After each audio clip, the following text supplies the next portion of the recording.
বৰ্তমান আছোঁ পুখুৰী পাৰৰ ওচৰত ব্লগটো আৰম্ভ কৰোঁ। এই চাওক কি ধুনীয়াকৈ বতাহ মাৰি আছে, পুৰা ঠাণ্ডা ঠাণ্ডা বতাহ।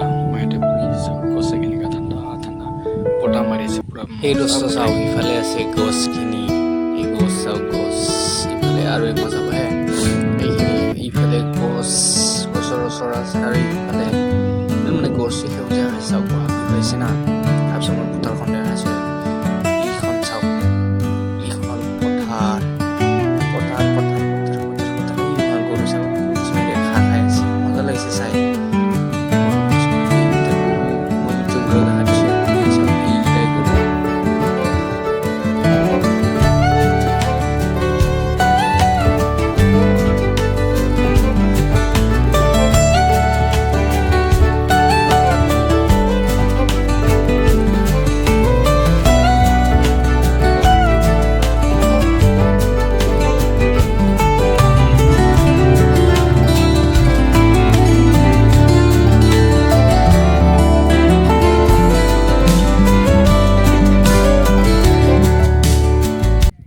বাই কেনে চালে এডিটিংখিনি যদি ভাল লাগিছে চেনেলটো ছাবস্ক্ৰাইব কৰি দিয়ক। নেক্সট ব্লগত লগ পাই আছোঁ, বাই।